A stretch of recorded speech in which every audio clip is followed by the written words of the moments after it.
And Did you want to say pretty something? Crazy. Yes, from what I've been reading about their safety, about the environmental, where they've been in Oregon, in the middle states, there's always been a problem. And somehow they seem to try and go around it, circumvent. So anyone that I'm hearing that's trying to circumvent instead of coming at me straightforward, there's something wrong, there's something shady. You know what problem I have? That everybody's been reading stuff and nobody's been in conversation with you guys.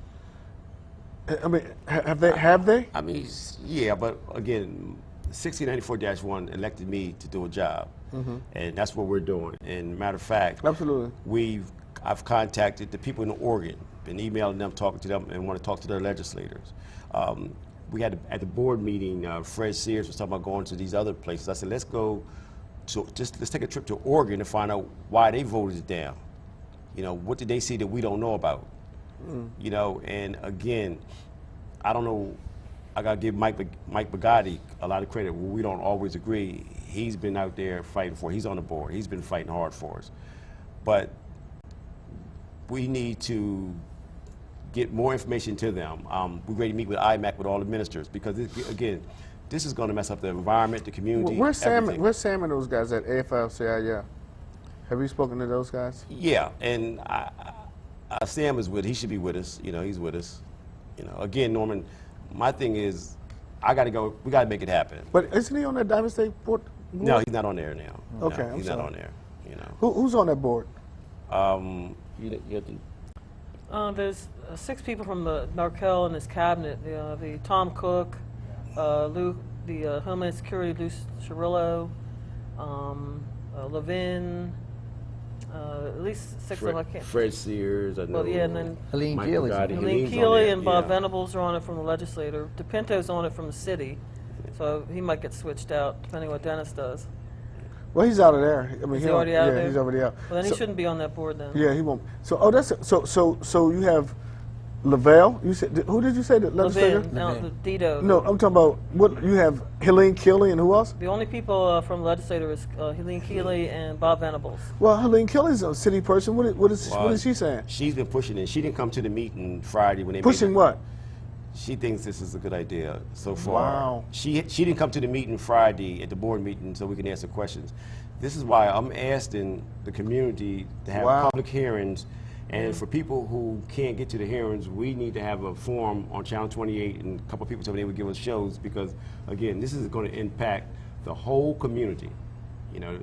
And again, once they get there and this thing is not right, everybody's going to be affected, you know, because if you can't afford to buy this or buy that, it affects the whole economy. And, you know, and the other bidder, I don't know how many there were, but I know at least the other bidder is what, the Delaware terminal, the guys that are there now. And they're like, you know, well, we didn't get this. We're going to keep going with the customers that we have. You know, we want to work with the state. We want to keep this going. But they were not selected. But like I said, I think that what's going on is that there's so much product in Pennsylvania that they want to start exporting. But if we start exporting natural gas, that's what's keeping the economy going right now. Dow Chemical, the CEO of Dow Chemical came out and said, this is a bad idea. Exporting natural gas is a bad idea. That's going to raise the prices back up here. So wow. There's a and with the environment, Norman, with all that black silk and stuff, you know, people have been having respiratory problems, all type of problems. Again, what's going on? I mean, these groups need to step up, and we're asking everybody to step up and let's see the proposal. yeah. Okay, could you put the phone number up? Maybe somebody who's listening could ask some good questions, maybe a question I haven't asked. And also, I want to send, I didn't say it at the beginning, well, I thought that was very tragic what happened down there in Connecticut. I think that at some point, maybe the show next week, we'd talk about this whole gun law and gun violence. I mean, we have to have some dialogue on that. Well, when you start talking about 6-year-olds getting shot, unbelievable. Yeah. I mean, it's incredible. We're talking about the Port of Wilmington and job loss. Maybe some of the workers out there, or maybe some union folks or non-union folks, maybe you think it's a good idea, a bad idea. Call 661-4468. It just seems a little crazy to me. How you doing? Welcome to the show. Hey, Storm and Norman, Dwight L. Davis, how are you? I'm fine, and yourself? Look, I just want to comment on this project, and we knew this before the election. We knew this for the last year, and all the things that people like myself and others got out here and campaigned on, from the cows to what they were doing over in Southbridge, fell on deaf ears. Now, this company is so large that when you go over South Market Street Bridge and turn left like you're going down 8th Street Road, when you immediately turn left, you would then be on the port of Wilmington. This is designed to completely take control of the entire South Bridge and make it all port. Now, there are those that know that, and I campaigned on that, and I'm not just saying this,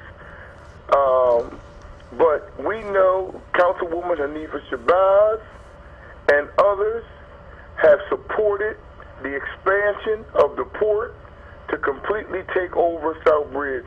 And I think to come on TV now, and I got great respect for Joyce, and try to appeal to the community as though it's some type of crisis that the community should be the ones to address this, when we very well know that our governor, Governor Jack Morcell, that everybody loves, has been moving to privatize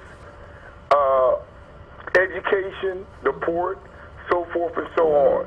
So I think I need to hear more about who's talking to Jack Morcell and what Jack Morcell is saying about this, because this is not a secret, and everybody over in Southbridge in the city knows what's going on. Thank you, Norman. Hey, Dwight.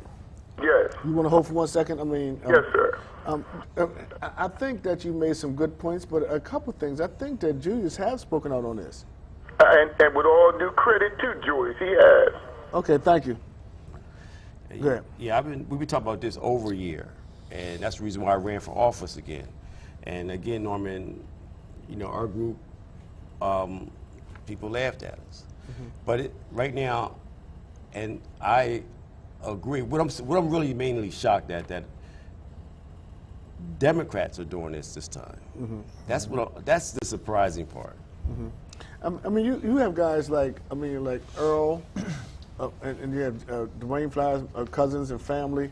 I mean, I would think that these people be speaking out, but it's always a silence. What you going to say? No, it really was. I'm just listening because it's important for me to hear, so I can go back and speak to others about what's going on. And you know, it's funny. I mean, an issue like this, right, where we're talking about millions and millions of dollars. I mean, the state bought it for $25 million. So now these guys are talking probably about hundreds of millions, and nobody's talking about it. I mean, it's the same thing. I mean, our community seems like they're always silent on really serious issues. But if we had somebody talk about somebody selling marijuana for $20, we wouldn't be able to stop people from talking. It's incredible. How you doing? Welcome to the show. Hey, how you doing, Norman? It's Sam Guy calling. Hey, Sam, how you doing? All right. Look, as I'm listening to them talk, and in the Delaware Code, in Title 29, there's a whole section on how the Port Corporation was created. That's good reading for anybody who wants to get an idea of its structure and its authority and its powers.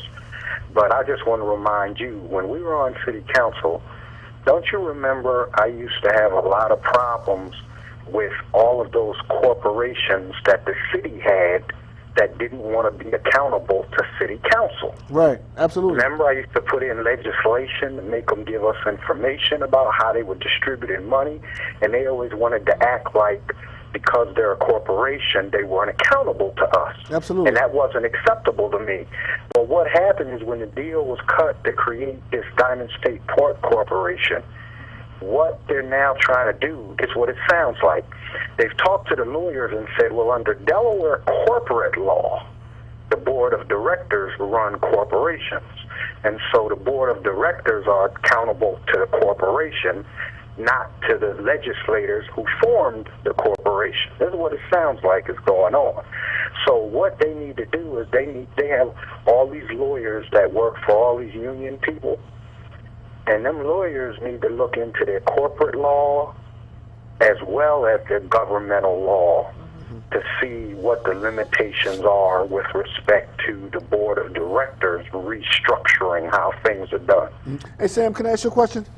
Sure. What is your gut feeling on where do you see this going?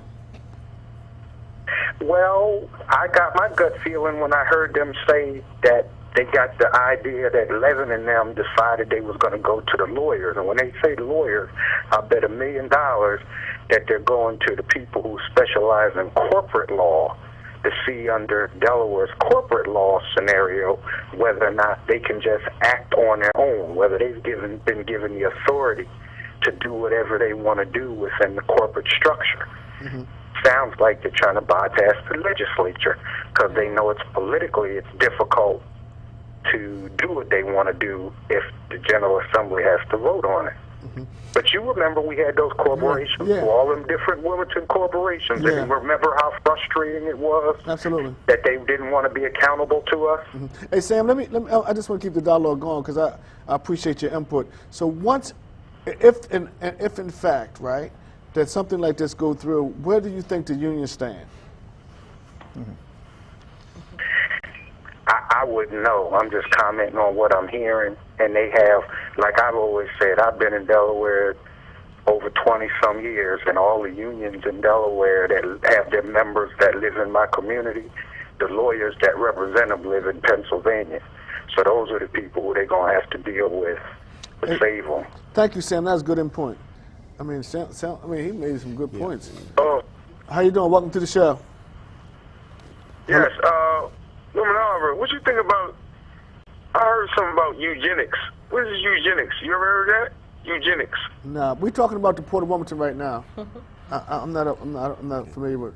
Yeah, but I think Sam makes a good point when he says that, I think that you got to get the legal community involved. We're doing that too, Norman. Everything right now, we have a great lawyer, a great union lawyer.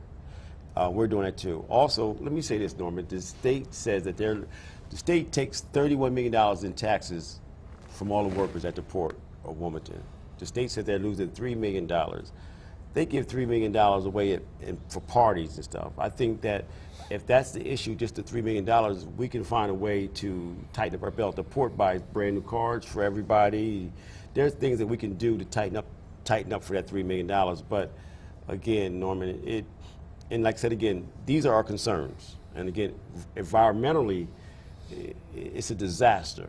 And again, and nobody's talking, nobody's saying nothing. And so people are very afraid, Norman, I'm being honest with you, union and non-union.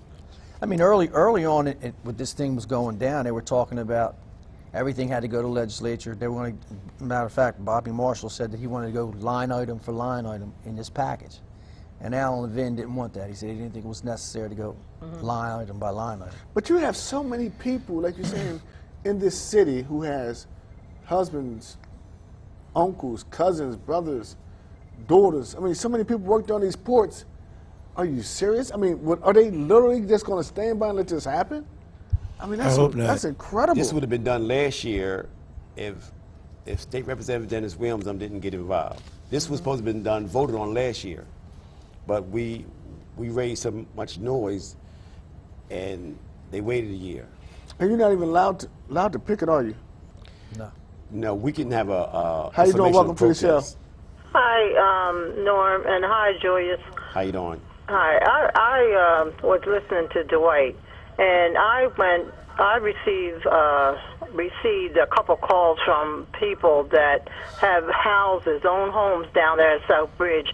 This was during when they had a civic association meeting, and they were concerned when they heard about the cows and all that's going on at the port, and they were concerned because they own homes down there. But apparently they did not get information concerning what was going on, and they were quite concerned, and so they called me, which made me go to that civic association meeting that night. And Dwight is right. The people really don't know. They didn't even put flyers out about what's going on, and people are concerned. I think what you need to do is really make people aware of what's going on because they really don't know. J.J. Johnson was also there that night. Herman Holloway was there at that Civic Association meeting down in Southbridge, and J.J. did not agree with what is going on. He also said that they should hold public hearings. Now, where it went from there, what he was able to do is going, or that he is going to do, I don't know.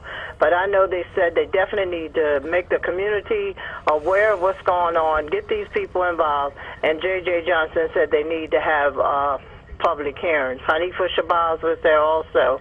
And like Dwight said, that I think she was one of the sponsors or whatever as far as this going to city council. And so I think somebody needs to kind of contact her and ask her some of the things that went on because I understand that she had a great part in this.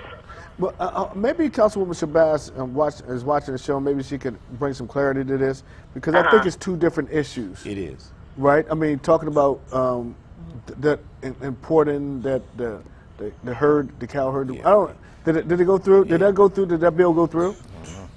I don't even know, but maybe. It is. I don't know. Julius, do you know? I've heard it did. Well, she's calling in right now. But there's two different issues. We're talking about job loss, and this is two different issues. Okay. Okay. Thank you, Councilwoman.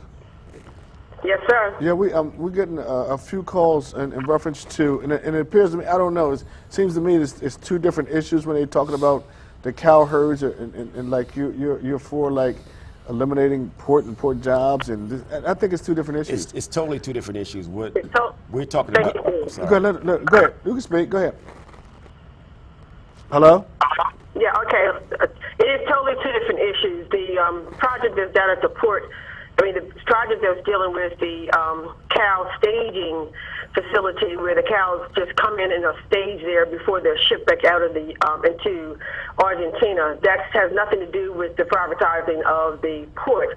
And that was a public. He was notified. Citizens of Southbridge was notified through flyers as well as by telephone operating systems, and it has not been completely gone through, finalized yet. It has to go through DENREC and get finalized and approved through DENREC. All of their construction is going to be correct, and there will be public hearings, and that's what State Representative Johnson is making sure that the community will be notified of the public hearings. But I also want to make sure everybody know that was approved and it was put on the floor for approval vote by Herman Holloway, who, after hearing the presentation, made the motion that the community accept the project for the staging to go there. So I don't move by myself. I move by the will of the people. And Herman put the vote on the floor. It was approved by the members of the Southbridge Civic Association, and I did their bidding, which was then to take the ordinance to City Council for us to take the first step into bringing the cow staging project there. Excuse me, let me ask you a question, because Dwight has called a few times, and other people have called, and I guess Josie, as you heard. What exactly is the staging of cows? How does all that work? I mean, what the hell's going on? Real quickly, they have been staging cows to ship their pregnant cows that come from other places. And is that in Southbridge? It's in the old iron factory right off of Newcastle Avenue, with the iron place right across from Morty. That building that used to be there, that's where they are renovating that to be a staging location for the cows that are shipped in from Houston and other places. They have to, per the USDA, they have to be staged 5 to 6 hours before they are put on the ships and shipped into places like Argentina. They come into a sealed trailer. Their feet never touch the ground. They go into this USDA specialized warehouse. They will be treated, cleaned, fed, and then put back on this sealed truck that's been put for them directly back onto the ship. All of their waste and everything is cleaned up out of there. Not even the water that they eat or what they use to wash down stays in Southbridge. All of that is shipped out. What benefit does the community get, if any? Well, it gets jobs. It brings another industry that has a tax base that where we can get resources from. And also I wanted to know that the longshoreman was there. The members from the various, some of the members from the longshoreman was there at the meeting, also giving us approval that this would be a good thing for the Southbridge area and for the Port of Wilmington. So I didn't do this out of the vacuum by myself. I moved by the will of the people. Let me ask you another question. Since we have a city council person on the phone, what do you think about the privatizing of the Port of Wilmington with the Southside Company? Well, not knowing all the specifics about it, I really encourage the community to, this is great dialogue that we're having. I don't know what kind of regulations need to be complied with or variances, things changing. I think that, we need to put things in place, community benefits agreements and those type of things in place so that if someone does come in and buy the port, and how do we as legislators, if they meet all the requirements, stop commercial development? But we can, by having our voice when it comes time for variances, we can be at the table to make certain type of agreements that we will not support any zoning variance changes or anything of that nature unless they ensure that the longshoremen maintain their jobs and there's other benefits to help the community. Okay, thank you very much.